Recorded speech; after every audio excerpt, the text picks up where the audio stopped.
L'étape de la colère. C'est parti. Tu es furieux maintenant.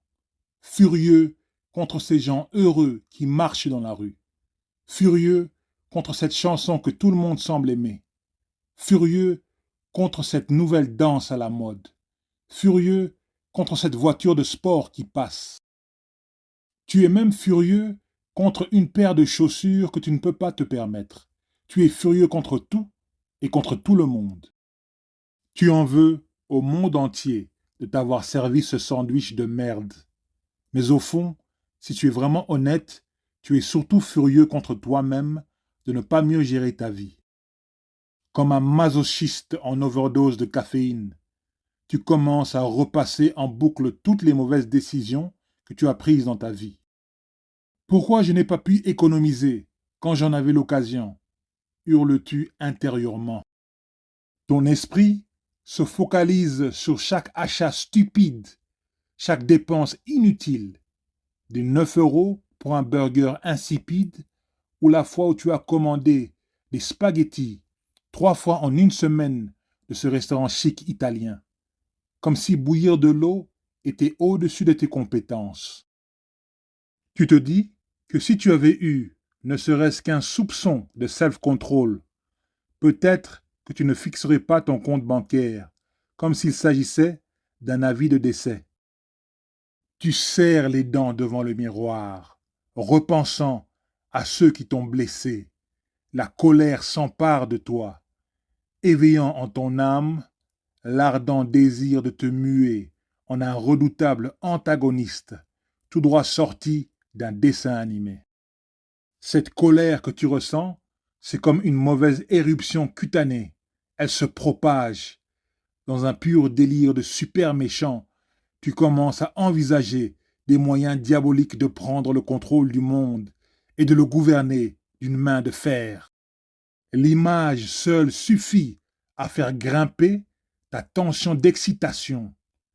Tu te sens comme un antagoniste du dernier film de super-héros, fantasmant sur l'idée de réduire le monde en cendres.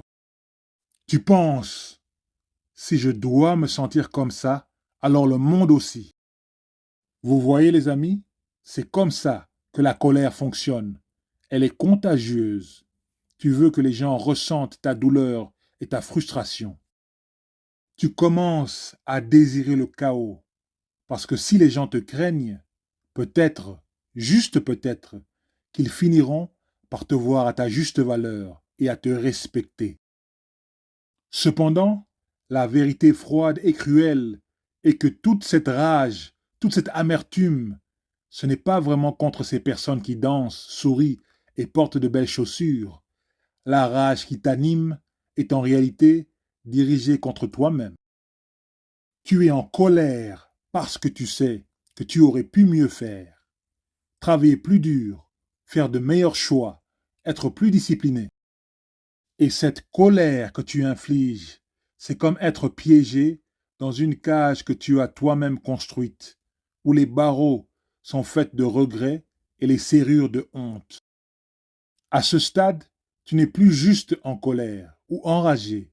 Tu souffres une vraie douleur et pas le genre qui disparaît avec quelques cachets et une sieste. Non, c'est une douleur profonde, écrasante, qui te donne envie de hurler dans le vide. C'est une douleur qui te murmure à l'oreille. C'est ça, ta réalité maintenant. Et plus elle s'intensifie, plus tu veux la répandre autour de toi, comme un incendiaire émotionnel.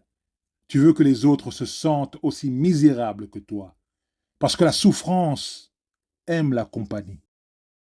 Avant même de t'en rendre compte, cette colère et cette douleur ont déverrouillé quelque chose de plus sombre, quelque chose dont tu ignorais même l'existence, cette part de toi qui veut tout casser, celle qui veut renverser des tables, brûler des ponts et rire pendant que tout s'écroule autour de toi.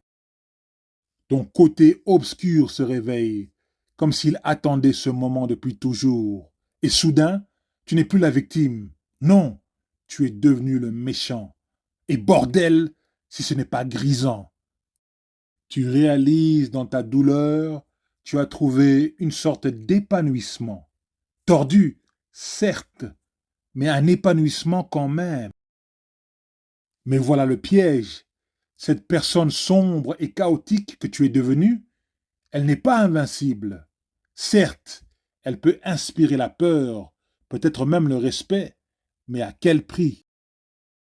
Chaque fois que tu exploses, chaque fois que tu laisses cette colère te consumer, elle te ronge de l'intérieur. Petit à petit, tu perds des morceaux de toi-même, les bons morceaux, ce qui faisait de toi quelqu'un d'humain.